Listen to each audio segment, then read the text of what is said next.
Hello, cinephiles and critics. Today is a very sad day. I am announcing my retirement. I never thought I say this, but this would be my last Oscar season. It's not a decision I wanted to make, but I feel like I have no choice. For years, I lived and breathed award season. I've celebrated the best films. I shared predictions. I connected with so many of you who love cinema as much as I do. But over time, I realized the industry have changed in ways that make it impossible for me to keep doing this with the same passion and integrity. The main two reasons I'm retiring from award season is unfair recency bias and narrative over talent.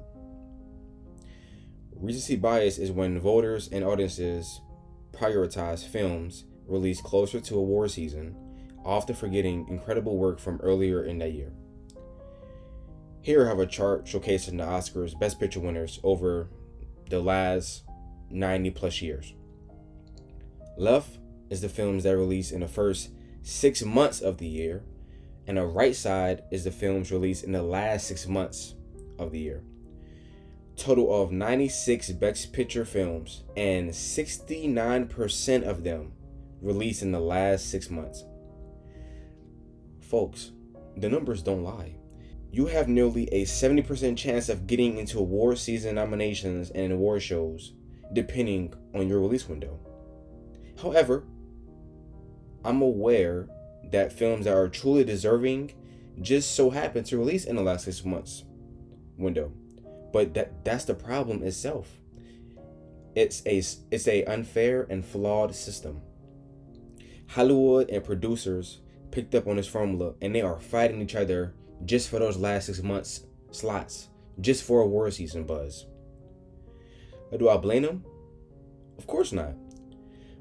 It becomes a problem when a truly deserving film gets pushed out this release window because of a unfortunate situation. Prime example, Dune Part 2. Incredible films like Dune Part 2 released earlier in the year barely get a mention, while movies that drop in December suddenly dominate the conversation. Now, stay with me now. Please listen up, please. Dune Part 2 was originally going to release in November 2023, the prime season for award shows. But due to the Hollywood strikes, it was pushed back to March in a later year. I'm sorry, excuse me. Everything Everywhere All at Once released in April. It damn near swept the Academy Awards the following year. Dune Part 2 came out a month prior, and it's getting overlooked and by everyone and everything this award season.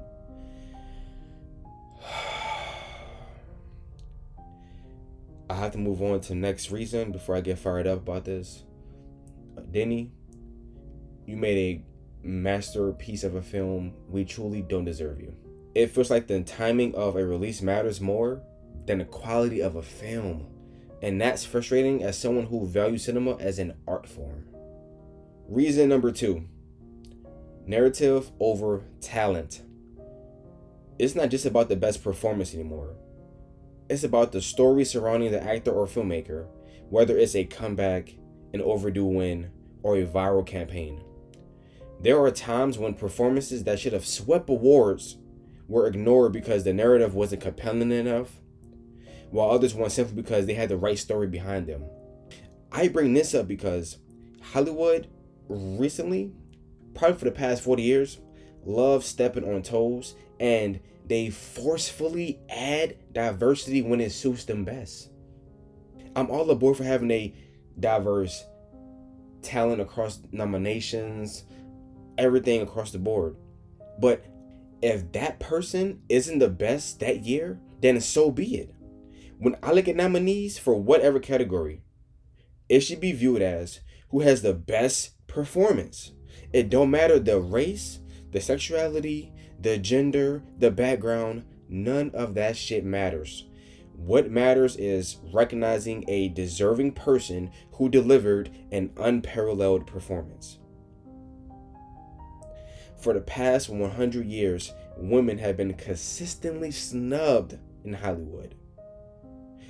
Greta Gerwig, who I consider is the best female working director today, numerous Best Picture films. I think majority of the films she has made into Best Picture. She has multiple Academy Award Best Director nominations, and she still has 0. It's sickening. We have actors like Saoirse Ronan and Timothée Chalamet that suffer from the too young narrative. Oh, they're too young, so let's give it to a more experienced actor that's been around for multiple decades. Like, is that what we're doing now? I love Jamie Lee Curtis, but that Oscar should have gone to either Stephanie Hsu or Angela Bassett. In Jamie Lee Curtis' own movie, she didn't even give the best supporting performance. And yet somehow she still won the Oscar. That year, that award is a prime example of narrative over talent. It's disheartening to see extraordinary work being sidelined for buzzworthy campaigns or sentimental favorites. This isn't how I wanted it to end, but I can't keep celebrating something that doesn't feel fair anymore. I want to thank all of you for sticking with me through every prediction, every recap, every rant. This journey wouldn't have been the same without you. I hope one day the focus shifts back to honoring the best talent, no matter when the film was released or what story surrounds it. I will continue to make Oscar prediction videos and reactions, but the eagerness and passion for who wins is not there anymore. It's simply not present. Though I'm stepping away from award season, my love for cinema will never change. Thanks for watching.